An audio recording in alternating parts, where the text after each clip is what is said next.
The Fallen Leaves exhibition at the Jewish Museum in Berlin was shocking and heartbreaking.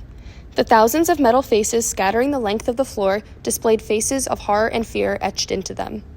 Museum goers were able to walk along the path leading to a dark void, a common theme throughout the museum. If stepped on, the faces hit each other, creating sounds resembling screams. When our group approached the exhibit, I was greeted with an overwhelming feeling of sadness, preventing my want to walk across the path. The noise in itself was unbearable, and the knowledge of being a part of the noise had to be avoided.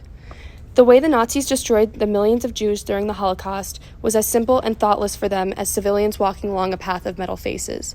I couldn't be a part of the noise, and I couldn't cause the screams.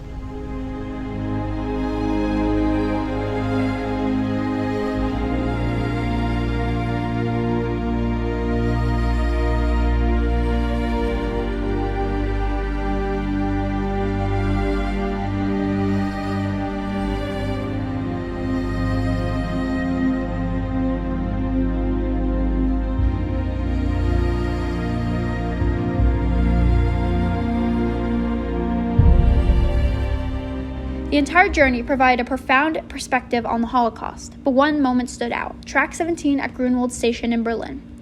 Initially appearing as an ordinary train track, they revealed a haunting history as the site where hundreds of thousands of Jews were deported to concentration camps. Plaques were placed on the loading zones, written in German, memorializing the number of Jews deported daily and their destinations. Walking along these tracks, an overwhelming hush fell over our once rowdy group.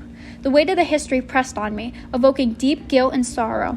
The birds chirping and rocks shifting underfoot contrasted sharply with the tragic past. Knowing that thousands once stood there facing an uncertain fate was profoundly moving.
Seeing the memorial in Lidice broke me. Seeing that terrible tragedy, seeing those kids, seeing those souls that were murdered unjustly, made me break down. This memorial further humanizes the events that occurred during the Holocaust and made me truly sympathize for those who lived during the time period and all the kids that were killed during this event. One core memory for me was the Lidice Memorial, commemorating the memory of 82 lost children. Standing before the statue that captured the fearful faces of young children made me reflect on my perspective of life, realizing how fragile it can be. There was a building that contained photographs, clothing, and even rubble from the town, where I learned firsthand about the life that used to inhabit Lidice before the mass murder of almost 500 people. While I learned only fragments of their lives, I felt somewhat close to them as my heart ached for their absence and death. In a place of beauty and silence, one would never think of the destruction that could have occurred there many moons ago.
When we visited Auschwitz-Birkenau, I had no words.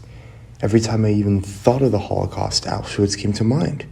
I had these preconceived notions about what the camps would look like, but when we walked up to the gate and physically stood there, it was as if every possible idea of what it might have been like was immediately invalid.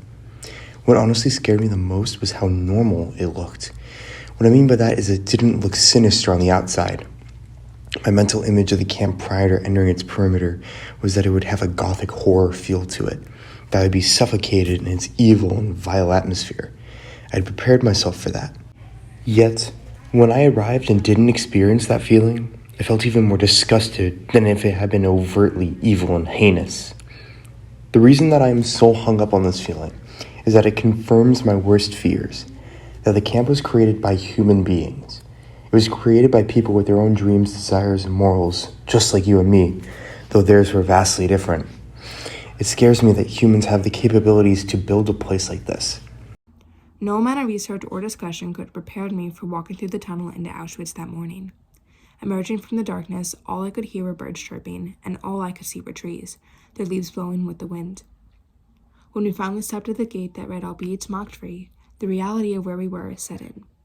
So many thoughts were racing through my head as we walked through the camp. It disturbed me that I walked past buildings and barracks that had seen countless acts of violence, and then right beside it would stand the most perfect flower bush, tall, vibrant, and beautiful. It's hard to imagine that the two could coexist, but they do.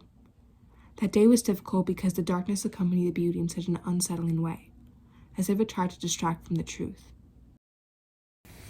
Pasha was a place that I'd never known was connected to the Holocaust, let alone ever even heard about it. Yet, as I walked up the hill to a seemingly memorial statue, I saw all types of people around the area. People walking around, people riding bikes, people eating lunch, children playing games, and even pets playing with their owners.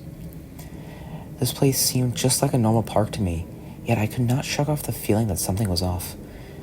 As I later learned, that place where I had been standing was nothing I ever could have imagined in the most horrifying and cruel nightmares conceivable. The place that I stood, and the place many others lingered around carefree, was the exact site at which horrifying massacres took place. The most impactful part of the trip for me was the refugee camp. The reason this place had such an impact on me was that these young children were casted out of their home countries and have to deal with challenges and struggles that were posed by the war. The small struggles I witnessed in the refugee center were challenges I myself believe could not overcome.